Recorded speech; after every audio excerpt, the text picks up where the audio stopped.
Hello everyone. Welcome back if you've been here before. If this is your first time here, I'd like to give you a special welcome. I'm honored you're giving me a few minutes of your time. This is just a short video reviewing what I've been doing for the last few months and hinting at some of what I hope to do over the coming months. I need to give you a little bit of warning. My dog is asleep over next to the door and she's breathing heavily. So if you hear some heavy breathing in the background, almost snoring, well, that's Daisy. She's a dog that somebody dropped off as a stray and we took her in. I started a video series about Christian creeds, confessions, and statements of faith towards the end of June this year, 2021. I decided to first review several contemporary statements before working backward to more historical creeds and confessions. I first reviewed the Danvers Statement and the Nashville Statement, which were both published by the Council on Biblical Manhood and Womanhood, the CBMW. As the name of the organization might suggest, these two statements seek to clarify biblical manhood and womanhood, as well as roles of men and women in the church and in broader society. The Nashville Statement also gets into gender issues such as homosexuality and transgenderism. I only did one video each for the Danvers Statement and the Nashville Statement. I next did a series of videos for the Dallas Statement. The Dallas Statement's formal name is the Statement on Social Justice and the Gospel. It was not put out by the CBMW, but rather another organization. Actually, it wasn't a formal organization. It was just a group of people that got together to come up with the Dallas Statement. As the formal name suggests, it's much more comprehensive than either of the two previous statements. Like the Danbury Statement and the Nashville Statements, it covers manhood and womanhood from a biblical perspective, but it also covers gender issues. And it gets into several other issues surrounding social justice. The Dallas Statement has 14 articles, and I ended up doing a video for each of the articles. I also did an introduction and overview videos, and I did another one as a summary. So I ended up with 17 videos altogether for the Dallas Statement. Now I want to cover a few other more contemporary statements before going back in time to review several historical creeds and confessions. There are 3 Chicago statements I want to review. First, the Chicago Statement on Biblical Inerrancy. Second, the Chicago Statement on Biblical Hermeneutics.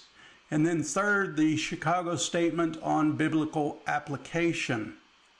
And I imagine I could make a series of videos for each of those statements. However, I want to keep my reviews at a higher level and only do one or maybe a few for each statement. This will allow me to quickly move on to historical creeds and confessions that I want to get into. I can do more detailed reviews on the Chicago Statements later if viewers think it's worthwhile, but for right now I just want to keep my reviews of those statements brief. Over the next few months, I want to post videos about critical race theory and the broader topic of social justice. I suppose my interest in those topics is one of the reasons I did so many videos about the Dallas Statement, the Statement on Social Justice and the Gospel. But I also think social justice is an important issue, and although I think that, I think it's infiltrated the church in a way that's largely unbiblical. Social justice has been given the same importance as what could be considered the traditional Orthodox evangelical gospel, or more succinctly said, the true gospel. Social justice adherents would say that if the church is not engaged in social justice, it is failing at its message of the gospel. And the fact that it's necessary to put three qualifiers, or I feel it's necessary to put three qualifiers, the traditional, Orthodox, and evangelical, before the word gospel, and then say the true gospel, I think that's ample proof that we have a big problem in defining the gospel in our world today. There tend to be many different meanings of the gospel, but there's only one true gospel, and that has nothing to do with social justice. Including social justice is just a way to make the gospel, which is supposed to be a free gift, it's a way to make that free gift a works-based gospel that one has to earn. Well, that's not the gospel at all. I've already mentioned that in other videos. I want to make many videos about critical race theory, intersectionality, and other aspects of social justice. I firmly believe that these have infiltrated the church, and many people are not even aware of that. I think social justice concepts have been so slowly and yet constantly being indoctrinated into the church that even many pastors who are teaching them are not aware of it.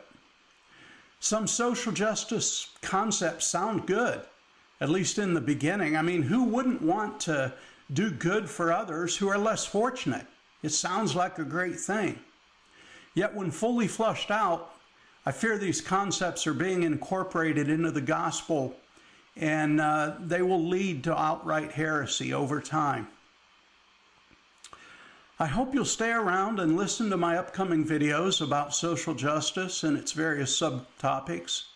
Of course, I hope you'll also listen to the videos I make about Christian creeds, confessions, and statements of faith.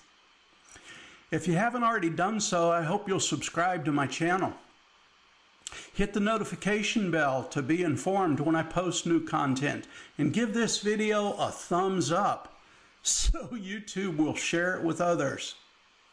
Last, please comment below.